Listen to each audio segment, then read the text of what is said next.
Comienza la noche bajo la dirección de Claudia Gurisati. La noche, bajo la dirección de Claudia Gurisati, enciende las luces para que usted vea el punto clave de la noticia. Soy Jason Calderón, bienvenidos. La noticia, la histórica cita bilateral que sostuvieron esta semana en La Habana, Cuba, altos representantes diplomáticos del gobierno del presidente Barack Obama y de la dictadura de los hermanos Castro. El punto clave de la noticia, una vía de diálogo en medio de la diferencia, es el resultado que deja el trascendental encuentro que sostuvieron la subsecretaria de Estado de los Estados Unidos para América Latina, Roberta Jacobson, y la directora general de Estados Unidos en la Cancillería cubana, Josefina Vidal. En términos prácticos, esta primera reunión no arrojó muchos resultados. Sin embargo, en términos simbólicos, quedará para la historia, teniendo en cuenta que es la primera de tan alto nivel diplomático que sucede en los últimos 35 años. No solamente restablecer las relaciones diplomáticas, sino también tratar de... El motivo es de tratar de empoderar el pueblo cubano con el fin de tener un país tan cerca de los Estados Unidos que es libre y democrático. Tuvimos un intercambio sobre varios temas de carácter bilateral que incluyó un intercambio de posiciones sobre el tema de los derechos humanos, en el cual se ratificó que tenemos profundas diferencias. El punto clave de la noticia, la subsecretaria de Estado de los Estados Unidos para Asuntos de América Latina, Roberta Jacobson, cerró su visita a la isla sosteniendo un encuentro igual de histórico y de trascendental al que horas antes había tenido con altos representantes de la diplomacia cubana. Con el aval del régimen cubano, Jacobson compartió una reunión con importantes disidentes cubanos que cuestionaron la decisión de Washington de normalizar las relaciones políticas y económicas con Cuba sin exigirle como condición al régimen el fin de la persecución política contra los disidentes. Fue muy importante para mí escuchar sus perspectivas y cómo podemos apoyar a la sociedad civil en el futuro. Así que fue invalorable para mí tener esa oportunidad. La mayoría de la oposición, yo diría que toda la oposición está de acuerdo en la necesidad, ¿no?, de mover a la población a reclamar sus derechos y libertades básicas. Ya esta cuestión de si estamos o no, si saludamos o no el diálogo entre el gobierno norteamericano y el cubano, yo diría que es secundario, porque lo importante es que nos mantenemos unidos en que libertad, democracia, respeto a los derechos humanos son la cuestión fundamental en este caso. El punto clave de la noticia, los derechos humanos y el respeto por las libertades individuales en Cuba parecen ser el principal punto de discordia al culminar la primera cita del proceso que busca normalizar relaciones políticas y económicas entre Estados Unidos y Cuba. Mientras que para el gobierno del presidente Barack Obama, esta problemática parece ser uno de los principales objetivos a alcanzar dentro de la negociación, para el régimen de los hermanos Castro no parece serlo. Mientras tanto, crecen las voces al interior de Cuba que exigen el derecho a ser escuchados y que su voz sea tenida en cuenta dentro de las negociaciones bilaterales que desde esta semana iniciaron oficialmente ambos países. Cuba, el país dominado por la dictadura de los hermanos Castro hace 56 años, es epicentro de trascendentales encuentros. No solo por primera vez en 35 años, representantes del alto nivel diplomático estadounidense no pisaban territorio cubano. También, en un acto histórico, los disidentes pudieron ser escuchados dentro de su propia isla por el gobierno de la potencia norteamericana. En el desayuno tenía la oportunidad de discutir con algunos activistas de la sociedad civil sus perspectivas, escuchar bien sus discrepancias a veces con la nueva política o su apoyo. La reunión entre la alta comisión enviada por el presidente Barack Obama y representantes de la disidencia cubana no deja de causar sorpresa, pues el mismo régimen que constantemente ha acallado a los opositores que piden democracia y respeto a las libertades permitió el encuentro.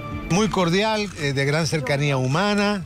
y estamos complacidos con este encuentro, aunque naturalmente no estábamos todos los integrantes de la sociedad civil independiente, apenas una pequeña representación, pero hubo gran sintonía y comprensión de ambas partes. El proceso de restablecimiento de relaciones, anunciado desde diciembre pasado por el mandatario Barack Obama y Raúl Castro, tuvo en su inicio otro momento histórico, la reunión de las delegaciones de ambas naciones que encabezan dos mujeres. Por Estados Unidos, la secretaria de Estado para Latinoamérica, Roberta Jacobson, y por Cuba, la directora para Estados Unidos de la Cancillería, Josefina Vidal. Es realmente no solamente restablecer las relaciones diplomáticas, sino también tratar de... el motivo es de tratar de empoderar el pueblo cubano. Yo no tengo un aparato para medir los niveles de confianza realmente.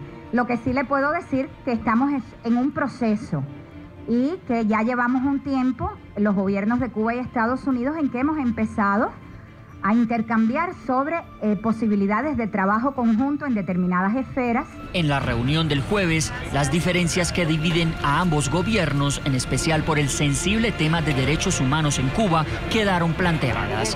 Y por ahora no hay anuncio oficial de alguna fecha para la apertura de las embajadas. Que incluyó un intercambio de posiciones sobre el tema de los derechos humanos, en el cual se ratificó que tenemos profundas diferencias, y Cuba reiteró la propuesta que había hecho hace un año al gobierno de Estados Unidos de sostener un diálogo respetuoso. Sobre el tema de los derechos humanos, el presidente ha hablado de esto y sin duda es una cuestión que sigue siendo central en nuestras conversaciones. Hemos sido claros en que seguiremos planteando esta cuestión. A propósito del tema del día, le preguntamos a nuestros televidentes si las violaciones a los derechos humanos y a las libertades democráticas en Cuba pondrán en peligro la negociación entre el presidente de Estados Unidos, Barack Obama, y los Castro. Los invitamos a opinar a través de las cuentas de Twitter del equipo periodístico del programa La Noche. Y quiero saludar a esta hora en Dallas, Texas, a Adriana Boyne. Ella es vocera del Partido Republicano y directora de Voces Action. Bienvenida. Gracias. También nos acompaña en Miami, Florida, Ramón Saúl Sánchez, presidente de la organización Movimiento Democracia. Señor Sánchez, bienvenido. Muchas gracias, Jason. Un saludo a ustedes ahí en el estudio y a toda América Latina en este día. Empiezo preguntándole a usted, señor Sánchez, por estos 2 días de reuniones entre funcionarios de Estados Unidos y de Cuba al más alto nivel. Una reunión sin duda histórica, pero la pregunta es, ¿será trascendental? Bueno, esa pregunta está, creo, en la mente de todos los cubanos. Desgraciadamente, el gobierno de Cuba continúa con su posición intransigente. Se ha dado un paso importante en este sentido, en que el gobierno de los Estados Unidos se ha separado de la política tradicional de la cual se ha valido el régimen para colocarse como víctima, y ahora el régimen se encuentra solo. Estados Unidos ha comenzado a levantar de alguna manera el embargo, aunque la ley tiene que ir un paso más allá de eso y que sea el Congreso quien lo haga, pero muchas restricciones ya han sido levantadas. Sin embargo, el régimen de Cuba no levanta el embargo que mantiene en los derechos de los cubanos, no solamente los derechos humanos, derechos civiles, sino también en los derechos económicos. Aquí es donde se ve la intransigencia del régimen. Además, esto de decir que no nos entendemos en el tema de derechos humanos es verdaderamente una demostración clara al mundo que el régimen de Cuba no entiende ese lenguaje, porque es una dictadura. Los derechos humanos son universales, se entienden muy claramente y no deben ser reprimidos, y en este mismo momento, en el mismo momento en que están teniendo lugar estas conversaciones, el gobierno de Cuba continúa reprimiendo a los opositores cubanos. Señora Boyne, ¿usted qué piensa? Pues estoy muy de acuerdo con la mayoría de lo que he escuchado ahorita.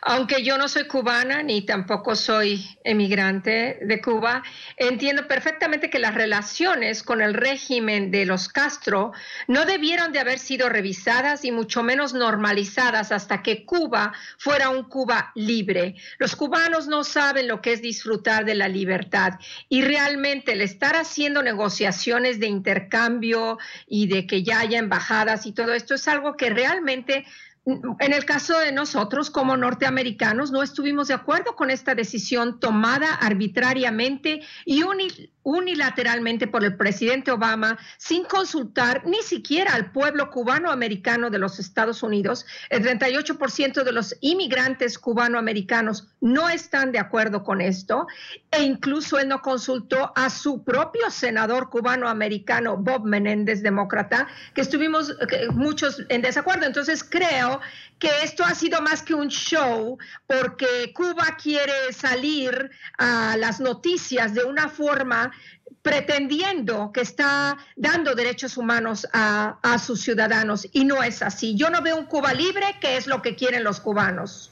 Señor Ramón Saúl Sánchez, para muchos era previsible que en 2 días no se iba a avanzar mucho y sin embargo sí se iban a ver las discrepancias, las diferencias entre los dos gobiernos y destacan que lo importante fue que se abrió una vía de diálogo. ¿Usted también esperaba lo mismo?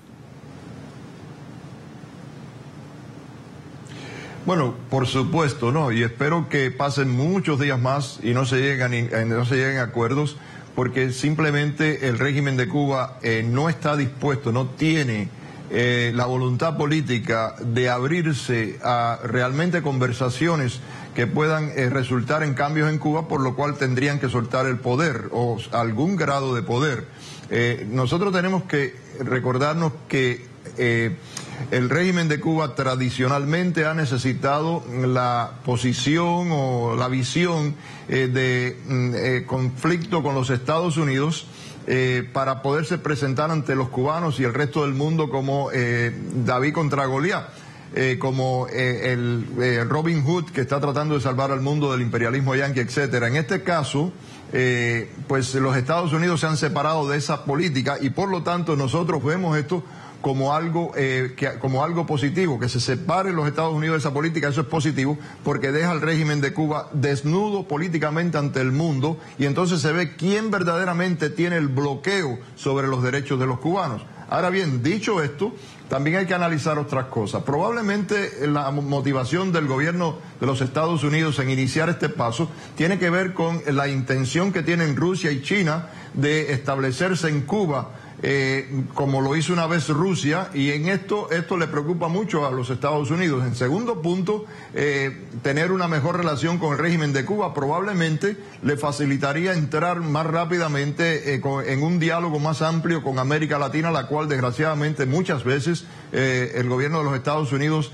no le ha prestado la atención que debe prestarle. Así que pueden haber intereses globales y geopolíticos mucho más por encima de nosotros que no estamos viendo en este momento. Lo que yo le digo a mis compatriotas aquí, a mis hermanos cubanos aquí y en la isla, es que esto sitúa un nuevo escenario de lucha para nosotros, que yo creo que va a tener también cosas positivas, como que el mundo esté mirando hacia Cuba y esté viendo la intransigencia de ese régimen que está haciendo todo lo contrario políticamente de lo que había dicho que era la revolución, incluyendo hablar con su enemigo tradicional, el imperialismo yanqui, como le llaman ellos, pero no querer conversar con su propio pueblo que le ha pedido hablar para resolver los problemas de Cuba. Señora Adriana Boyne, como republicana, pero también como estadounidense, ¿usted qué siente de la posición del presidente Obama al abrir estos diálogos sin haber exigido lo que muchos cubanos querían, y era el respeto a las libertades civiles y a los derechos humanos? Pues obviamente una decepción fuerte.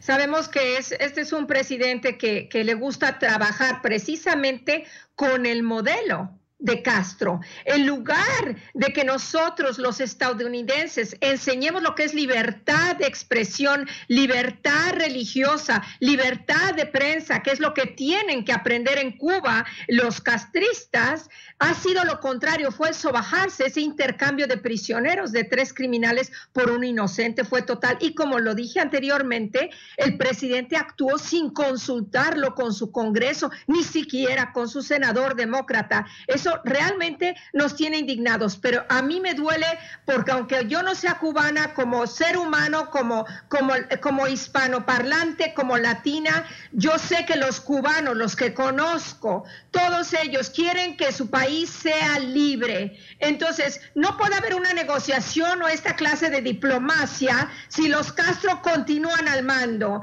En mi opinión personal, los Castro deberían totalmente dejar el mando de Cuba y dejar que los cubanos sean los que decidan cómo regir su propio país.